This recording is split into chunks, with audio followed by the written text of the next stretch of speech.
This is the Sports Saga podcast, and it is presented by Al Dias Electric. Hi, everyone, and thank you so much for joining us. Brady Kudo here with you.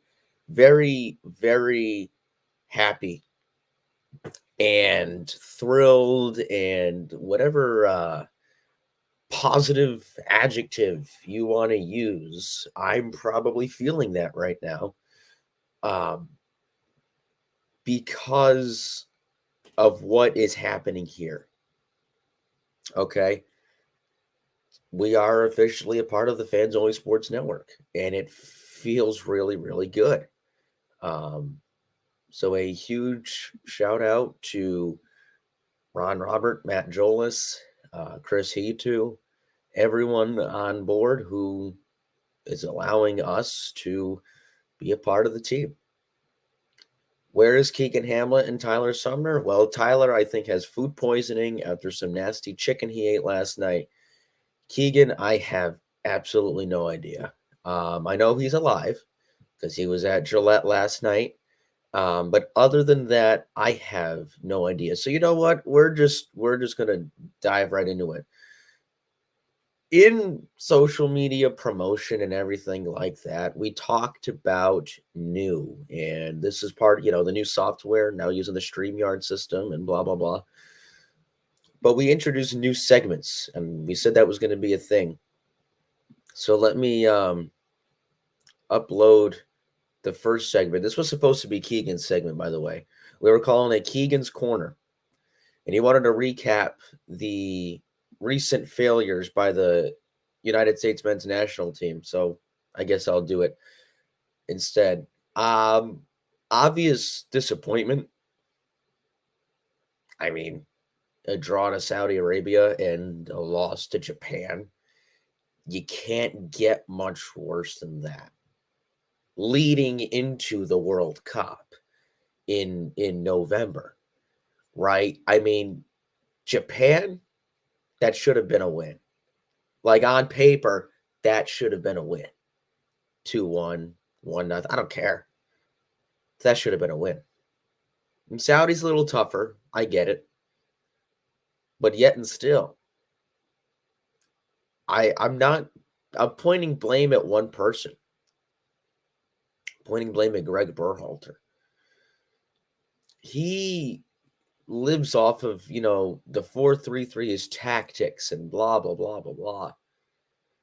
Well, in a way, when you're playing for and hear me out before everyone's like, he's stupid or whatever. In a way, tactics don't matter when you're coaching a national team. And I say this, when you have a national team, you don't control who you have to a degree. You can't go out and, we need a center back. I'm going to go buy Virgil van Dijk. No, that's no. You can't do that. You work with what you've got. Walker Zimmerman, Chris Richards, Cameron Carter-Vickers, Eric, whatever. Tim Ream, who should have got the call up, but he didn't, whatever. So your formation and your tactics need to be adjusted to the team that you have that's in front of you. And does a 4-3-3 work? I mean, yeah, I guess it works. Would I don't know, a 4-1-3-1 or something? I don't know. 4-1-3-2, would that look better? Maybe. I don't know. But here's the point. The point is that Greg doesn't know what he's doing. He choked again. Now, I understand it's the same guy who brought us, the Nations League championship and the Gold Cup championship, blah, who got us back to the World Cup, blah, blah, blah, blah, blah. You just look at the free agent, the coaches that are free agents. The amount of sense it makes to fire Greg and go bring in someone. I'm not saying they're going to go get Thomas Tuchel or, I don't know, Pochettino. But you know what? To coach a national team, I mean, chances have to be good. Maybe. So that's that. I mean, now you know what? At this rate, they're going to go out in the group stage of the World Cup. I didn't have them pass the round of 16 anyway. I think whether they draw Netherlands or Senegal, I think they're going to lose to either side. Let's say they get to the round of 16, but we know England's winning the group. And you look at Iran and Wales. I don't think Iran will make it through, but Wales, I mean, don't sleep on Wales. As crazy as that may sound, because they haven't made the World Cup in over 70 years, don't sleep on them. I mean, that's the only team that Gareth Bale seems to show up for. So if Gareth Bale could show up for Wales and Wayne Hennessy could be strong in goal, then you know what? I don't know. I'd look out for them. That does it for what was supposed to be Keegan's segment. We're going to get into Brady's Bunch, presented by the Gonzalez family team of Keller Williams, South Wauchopa. Roll Tide. Yes. Roll Tide.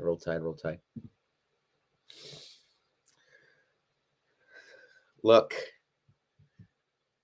I get that at one point the game against Arkansas was a one-score game. But you just put up 49 points.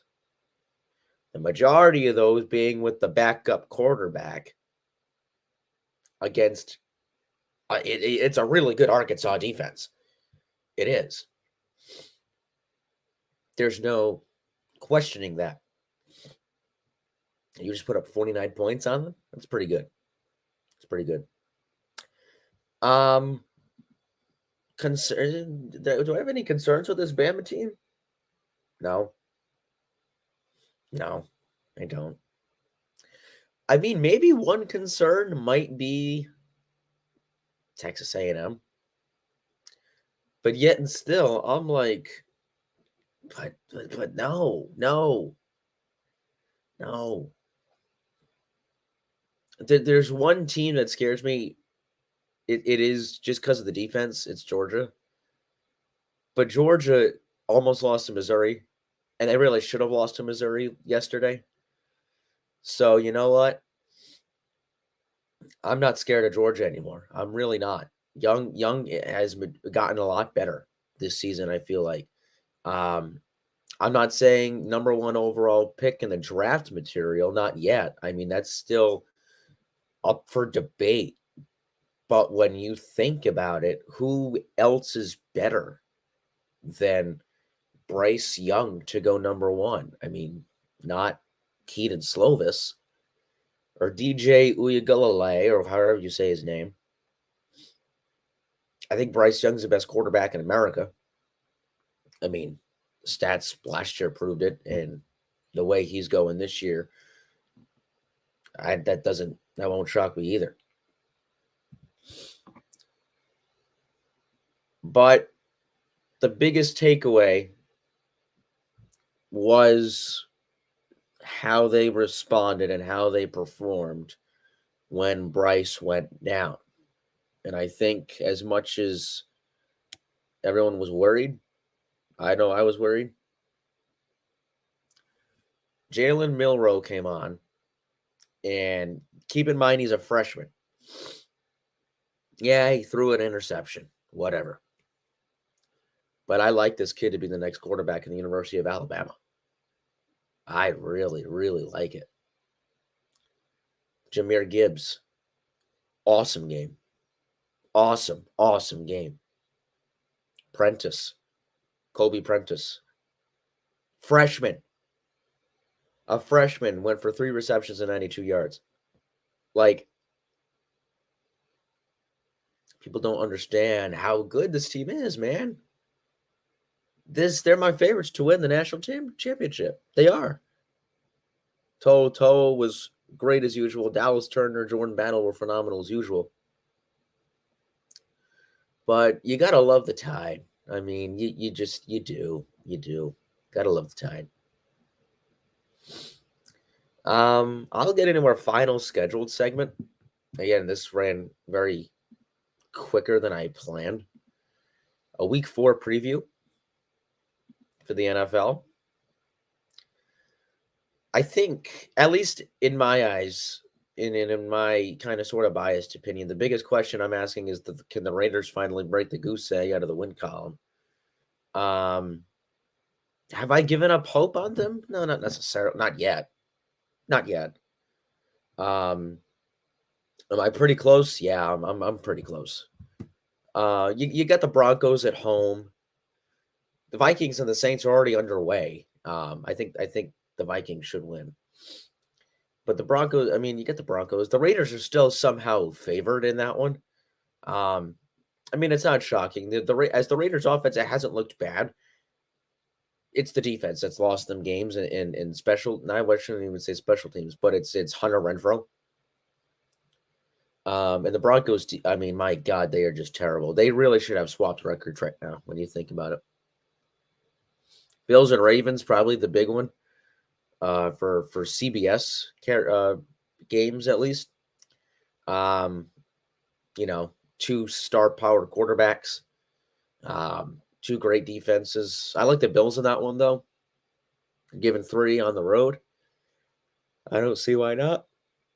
Ooh, excuse me. Chiefs Bucks Sunday Night Football. I like. This kills me to say, but I like the Chiefs. I mean, I was the one who came on this show. It was like, Chiefs playoffs? No, not happening. They lost everybody. They lost just about everybody. Why are they gonna do it? That just doesn't. It didn't make sense for me to pick them in the playoffs. And no, I didn't do Tyler's take because what he wanted to talk about was strictly opinionated, and he was obviously going to lead it. And he had a whole thing going on in the head with Kareem Abdul-Jabbar or something. That's why I didn't do so. That'll be the third segment. Once we get the full team, we'll have Brady's bunch, Keegan's corner, and Tyler's take. Tyler wanted to talk about Kareem Abdul-Jabbar and how he's one of the best of all time, which he is. But there you go. That's my opinion on it. He's one of the best of all time because he was ahead of his time. He was like, imagine Kareem playing now or even 20 years ago. It's the way I see it. That's why I did not touch upon Tyler's take because that was very opinionated. And he wanted to go his own thing with it. But wrapping up week 4, the Cowboys got a win today. I mean, they're playing Washington. The Titans need a win. They're playing the Colts on the road. Pats and Packers, I mean, Packers, I think, should win. No reason why they can't. And then Monday Night Football, I don't even know who's on Monday Night Football. Oh, the Rams and the Niners. The Rams should win. I think, I hope. I'll go with the Rams. Go with the Rams by a touchdown on that one. And some last-minute fantasy advice. Again, I'm 3-0 in my league. Nobody else is. I'll keep saying that because that's never happened before, and I'm very, very happy about it. I'll go with a quick start 'em, sit 'em for quarterbacks. Start Cooper Rush. I can't believe I'm saying that, but you know what? Why not? Start Cooper Rush, and for the love of God, sit Russell Wilson. Sit Russell Wilson. He's not good right now. I don't know why. He's just not good. Cooper Rush is playing out of his mind. Again, Cooper Rush. When undrafted, I think out of like Central Michigan or some irrelevant school in the MAC. He's like 40 years old. He's been in the league since the dawn of time. And all of a sudden, when Dak comes back, you know what? I wouldn't be shocked to see Cooper Rush still remain, undrafted out of Central Michigan. That was a complete guess. 28 years old. It wouldn't shock me at all. To see Prescott get traded. And I know that sounds crazy, but that's the bottom line of the situation. Wilson has his team yelling pass. I know it's not. I don't understand because can we keep it real? I mean, it's a good team on paper. On paper, it's a phenomenal football club. I sound like I'm talking about soccer. Football team. Judy Sutton. I mean, if they had Tim Patrick back, I mean, I think he's the most underrated receiver in the league because he's 6'4" and he's got hands just as good as D-Hop's. But because he played on the Broncos, he didn't get enough attention. And because his name is Tim, he didn't get enough attention. But even the running back duo with Gordon and Williams, and then the defense got so much better, with Randy Gregory coming into the mix. And you talk about underachievement, man. Now, granted, the Raiders are the most underachieving team I've seen in a while. And the Titans as well. I'll even go as far to say the Colts have underachieved. But the Broncos, I mean, people were putting them in the Super Bowl conversation. I disagreed with that. But people were putting them in the Super Bowl conversation, and they can't even get to 500. That's all from me. I got my fantasy, whatever. Those who play fantasy football, best of luck to you. Hope you win. Unless you're my friend Will LaBuffalo and playing this week, then I hope you lose. I'll keep you posted what's going on Fans Only Sports Network. So today we've actually got a good slate of games. We do. Starting today, we got a Rhode Island St. M's doubleheader. U15s and U16s taking on taking on Pittsburgh Penguins Elite. Actually, that's going on right now. Matt Jolis had to get up at the crack of dawn to get those. And then actually, I'm going to be at Schneider tonight with Matt for some Providence Friars women's hockey taking on the Connecticut Huskies. Tomorrow we got a quadruple header of events. We're at Cranston East and we're at Cranston West. Thunderbolts girls soccer taking on Shea and volleyball taking on LaSalle. And for the Falcons, boys soccer taking on Charahoe, who I called the girls game against Charahoe yesterday, and women's volleyball taking on South Kingstown. Then on Tuesday, Mount Hope girls soccer. I'm not sure who they're playing. And Cranston East boys soccer is taking on Shea. I can actually find out who the Huskies are playing right now. I appreciate that. Thank you very much. Just going out every day, every assignment, doing our best, doing what we can. And I appreciate you folks over there, all the love. So the boys soccer, who has yet to find a win this season.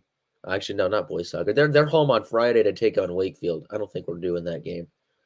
The girls soccer, that's what I wanted. They've actually had a strong year. They're 5-1-2 to start the year. They have Pilgrim they're taking on Pilgrim at home. So this Friday, another great slate of games, at least for some Ocean State Friday Night Lights. We're at a West Warwick, taking on Rogers. Cranston West taking on Bishop Hendricken. That game was moved to Cranston Stadium. They had to take it out of Errett Field.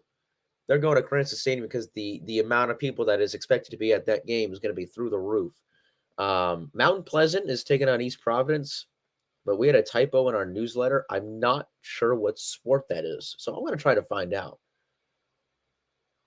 Yeah, no, I like West Warwick a lot. We saw them in Injury Fund, and I had the chance to see them play West, and that's a good football group. It really, really is. Yeah, so we've got East EP and Mount Pleasant in Providence. So I've seen the Townies. I know what they can do when Trey Rezendi starts at quarterback. That's the key word. I know what they can do when Trey Resendiz starts at quarterback. That's been the oh, I agree. I agree. And at least with Division Two, I'll be honest, I've seen more Division Two than I've seen more Division Three in RIIL. I've seen the film. I haven't seen Trey play in person yet, and I can't wait. If I get the chance, I can't wait to watch a kid play because he's legit. I mean, the kid's going to go Division One for basketball, but it should not be a platoon. And that's no disrespect to Max Whiting because the kid has a lot of potential. It is no disrespect to him because you know what? He led that offense back. He did. Him and Stephen Clark and Yusuf Abdullah led that offense back on Friday against West. It's no disrespect to him. But when it comes down to this platoon, both have great strong arms. Both are very, have a great intellect. Oh, absolutely. I'm giving them all the credit in the world. They have great intellect. Both have, great arms. But Trey, at the end of the day, he's just more athletic. And you know what? Sometimes you need that more athletic guy to scramble and get you first down and more. And the ball placement for Whiting was whatever he throws was too high. So he's going to work on bringing that down lower. And again, I love Max. He's a great ball player. It's no disrespect to him. Same thing with Trey. It's no disrespect to anybody. But facts are the facts. And I think if you're EP, you got to you're weighing your options. I like Rosetti. I know what they're trying to do. They're trying to get the platoon to keep everything fresh and unpredictable. I get it. But they could realistically do what the Raiders did. And I know I keep going back. That's a bad example. You could say, I guess, maybe the Saints where they run the two quarterback, where for a while they had Breeze or Winston and Hill. When Taysom Hill would come in on those, like the wildcat, but it'd be just a direct snap to him and they'd read option. I'd love to see them do something like that, but just mix it up throughout the game instead of just going with, if you're going to do a platoon, instead of like just Trey 1 week and just Max 1 week, because I mean, you're 2-2 and that's great. Like, that's not a bad spot to be in. I mean, considering who you had on the schedule, I mean, you took care of Pilgrim. You beat St. Ray's. You beat St. Ray's. Like, you beat St. Ray's. Okay? But you lost to Cumberland pretty badly. Only the top four make it, but at the same time, you look at who's on their schedule. I mean, all right, they're gonna lose to Hendricken, I would think, but are they gonna lose to East Greenwich? I don't think so. Are they gonna lose on Friday to Mount Pleasant? Probably not. Are they gonna lose to LaSalle on Thanksgiving? Maybe. That's a non-league game, and the division games matter. And then they have Burnaville. It says twice on the schedule. That could be wrong, but nonetheless, I think EP they got to tweak a couple things, and they're right in there with everybody else. They are. They're right in there. And the biggest thing, they got to figure out that quarterback situation. And my God, they got to figure out the special team situation. I know the squib kicks are tough, but I mean, there were West could have recovered their own kickoffs multiple times through that game. So if you know what, if it comes down to a point where you just get it and you fall on top of it, then maybe that's something you got to do. But they're right there. They are so close to having us just go, wow. Because we're not doing that with EP yet. We're not to say we're doing that with West yet either. We're doing that with Marcus Chung. I tell you that right now. Absolutely 100%. That kid is a phenomenal ball player. But Cranston West as a whole, we're not going. We're going wild with their student section because they got the best fans of the state. One of the best fans of the sections of the state. But a team I look at and I go, wow, Hendricken, St. Ray's, heck, LaSalle. Those are teams I just go, wow. I'm phenomenal. Oh, I agree. It's been like this. And that's not even just across football, too. All sports. Soccer. Central. I forgot about Central. Soccer. I mean, oh, man. Charahoe. What happened? Y'all beat EP 5-0, and then I called their game yesterday against Crystal West, and they looked out of sync. Now, granted, the weather was terrible. The weather was awful. Absolutely just disgusting. Pouring rain throughout. But the set piece at I'll say this. One of my favorite players to watch on that team is Tori Babineau. She is, class. Constant just class at that center back spot. Constantly on the ball. Winning duels. You know what I mean? Like, that's your dream center back. A tough kid. Now, they're getting a big spark back in Tessa Azanaro. Sprained her ankle in that Mount Hope game. She'll be back next week, according to the Charahoe coaching staff. But don't look away from the smaller schools like Mount Hope, because that's a good team. The boys' side, they have the potential. They just don't have the tactics, in my opinion. And again, it's no disrespect to anybody, but that's just the way it is. But, man. This is going to be across all of our sports. And this is just the fall, keep in mind, right? On Fans Only Sports Network. Wait till the winter, because that's going to even be more fun. I'll leave it at that. So thank you all for joining. I appreciate it. We'll be back next week, hopefully with Keegan or Tyler, or maybe even again, we're working on trying to get a couple different people on the show. So again, this has been the Sports Saga podcast. Thanks for joining us. Enjoy the rest of your day.